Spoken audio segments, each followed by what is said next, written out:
La propriété intellectuelle est un contrat passé entre la société et l'entrepreneur.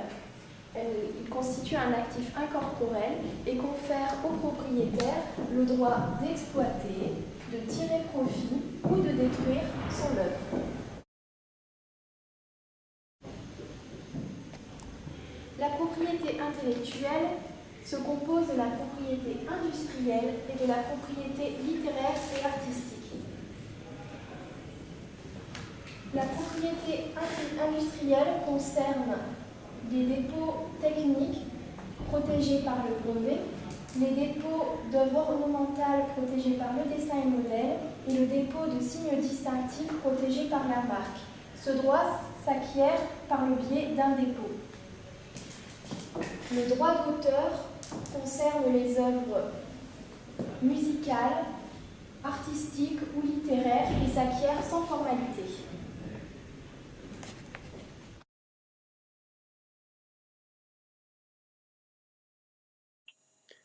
Les démarches de protection sont réalisées auprès de l'INPI en général.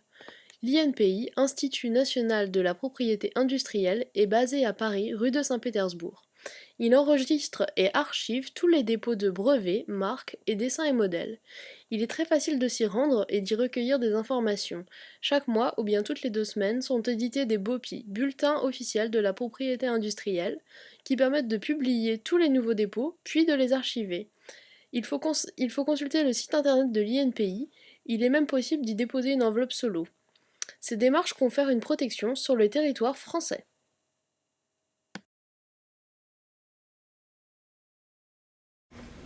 Le dépôt de marque confère à son propriétaire un monopole d'exploitation sur le territoire français d'une durée de 10 ans, renouvelable indéfiniment.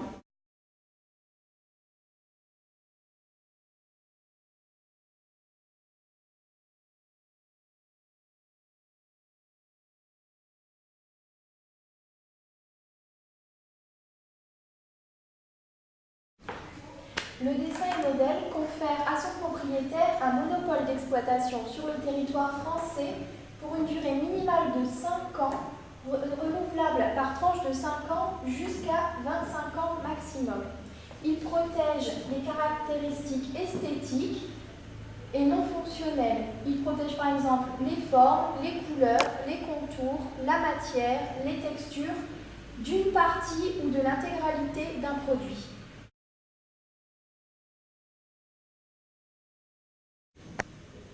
L'enveloppe solo permet de protéger le droit d'auteur du déposant sur le territoire français pour une période de 5 ans renouvelable une fois pour un total maximum de 10 ans.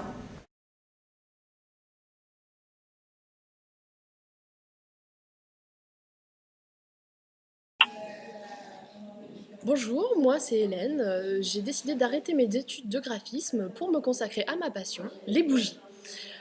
J'ai envie de monter ma boîte et de créer ma marque qui s'appellera Flamme Passion. Je voudrais savoir comment je peux protéger son nom.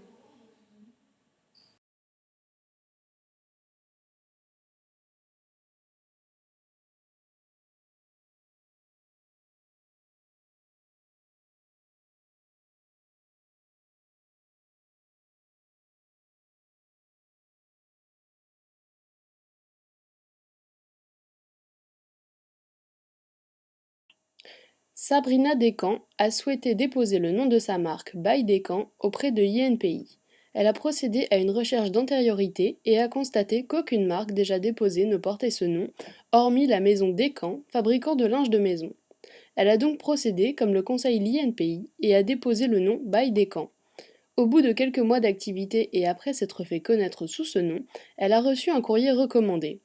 Adressé par l'entreprise, ce courrier lui demandait de retirer le nom de sa marque et de cesser son activité sous ce nom, sous peine de poursuite. L'INPI permet un dépôt simplifié, mais n'est pas juridiquement adéquate à tous les types de dépôt de marque. Bonjour, je suis Florie. Je suis passionnée de broderie et tous les mercredis après-midi, je me rends à mon club de couture. Mais alors ma voisine Josette n'arrête pas de me regarder, je la soupçonne de vouloir me copier. Comment puis-je protéger mes magnifiques broderies?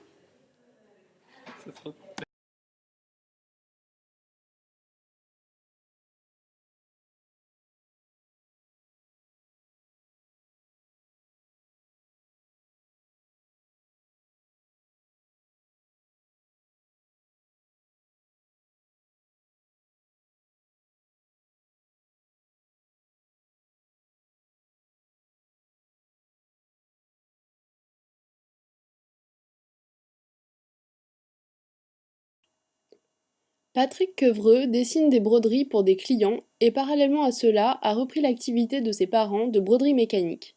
Patrick a déposé dans les années 90 des dessins de crocodiles destinés à figurer sur des écussons que lui avait commandé un de ses clients. Il a procédé à ce dépôt auprès de l'INPI en suivant la procédure type. Après avoir fabriqué ces écussons et les avoir fait coudre sur différents supports, des fanions, des sweats, des vestes, il a été contacté par le groupe Lacoste qui lui a demandé de retirer ses dessins et ses broderies sous peine de poursuite. Le groupe Lacoste possède en effet l'exclusivité des représentations de crocodiles.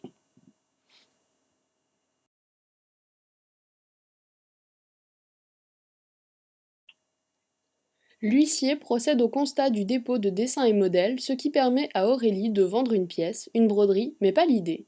L'acheteur est tenu de faire appel à elle pour reproduire ses créations. Le nombre de dessins et modèles déposés n'a pas d'incidence sur la tarification qui est de 340 € par acte. L'huissier travaille en collaboration avec un avocat qui procède à la rédaction d'un acte personnalisé pour chaque client en fonction des caractéristiques qu'il souhaite protéger et de leur type d'activité. De plus, en cas de litige, le notaire mandate l'avocat qui se charge des démarches à accomplir. Bonjour, je m'appelle Yusuke, je suis plasticien passionné de l'art contemporain. Je fais des sculptures monumentales et j'expose souvent dans des galeries, dans des musées. Mais par contre, je veux bien savoir comment je peux protéger ma création.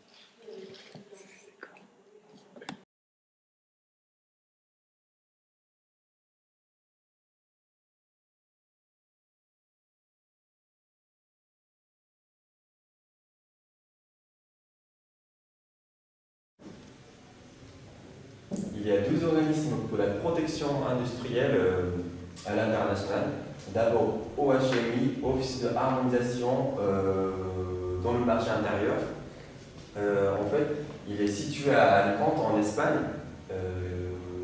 Il concerne pour la protection industrielle en Europe. Et l'autre, Organisation mondiale de la propriété intellectuelle, située à Genève, en Suisse. Elle s'occupe de la protection internationale, en tout cas pour le reste du monde. Pour obtenir la protection industrielle communautaire offerte par OHMI, en France, vous pouvez faire toutes les procédures auprès de nous. Donc c'est pareil pour obtenir la protection internationale offerte par OMPI. Toutes les procédures sont réalisables auprès de nous.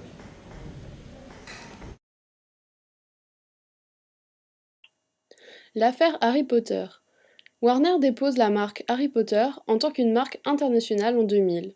En 2008, Monsieur X importe et vend en France 8000 t-shirts avec le logo de Harry Potter copiés et fabriqués en Chine. Warner a uniquement attaqué Monsieur X. Et pourquoi ? À l'époque, la Chine n'était pas encore dans la liste de pays signataires de la Convention de La Haye. Donc cet accord international n'était pas valable en Chine. Par contre, comme la France était dans la liste, Warner a très bien pu prouver que sa marque internationale Harry Potter était enregistrée en 2000. C'est grâce à la Convention de La Haye et l'enregistrement de sa marque internationale, prouvant que la création était antérieure et datait de 2000, que Monsieur X a pu faire valoir ses droits. Donc cela était plus facile et efficace d'attaquer Monsieur X qu'attaquer le fabricant chinois.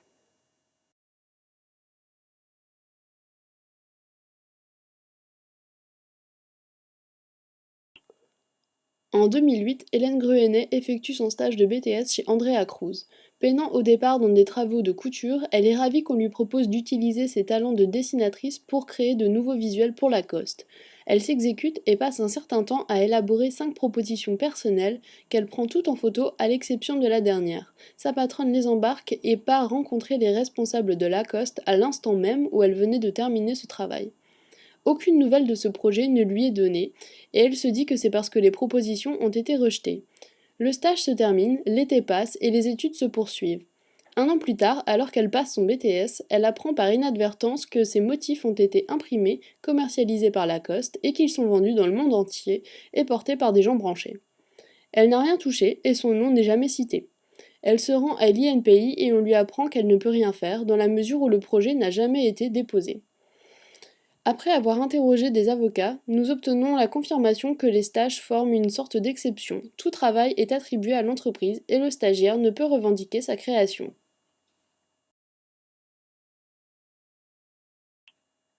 Aurélie a démarché la maison Givenchy et leur a déposé des modèles de broderie. Certains d'entre eux ont été achetés et réalisés pour la collection haute couture. Elle dépose ses créations qui sont examinées, puis les maisons de couture lui passent commande pour la réalisation d'une broderie pour une pièce du défilé. Puis, si les pièces sont rééditées, elle procède à la réédition du ou des pièces qu'elle facture à nouveau.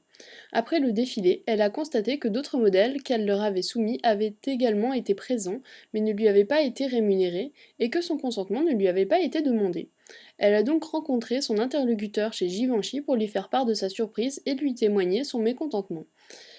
Il lui a répondu en lui expliquant qu'elle était encore jeune et que dans ce milieu, ce genre de situation se produisait fréquemment et que du haut de ses 25 ans, elle n'aurait pas le poids nécessaire pour engager des poursuites et les tenir à terme. N'ayant pas protégé ses créations, elle n'a pas pu faire valoir ses droits. Forte de cette expérience, elle a protégé ses nouvelles créations. Ayant besoin de travailler, elle a recontacté la maison Givenchy lors des collections haute couture suivantes, et l'histoire se répéta. Certaines de ses créations lui ont été commandées et d'autres volées. Elle a donc porté plainte auprès du tribunal de commerce et s'est rapprochée d'une avocate spécialisée dans la protection intellectuelle. Elle a dû faire face à des tentatives d'intimidation. La maison Givenchy, soucieuse de son image, ne souhaitant pas être associée à ce type de polémique, et face à une procédure qui s'allongeait dans la durée, a souhaité procéder à un accord à l'amiable.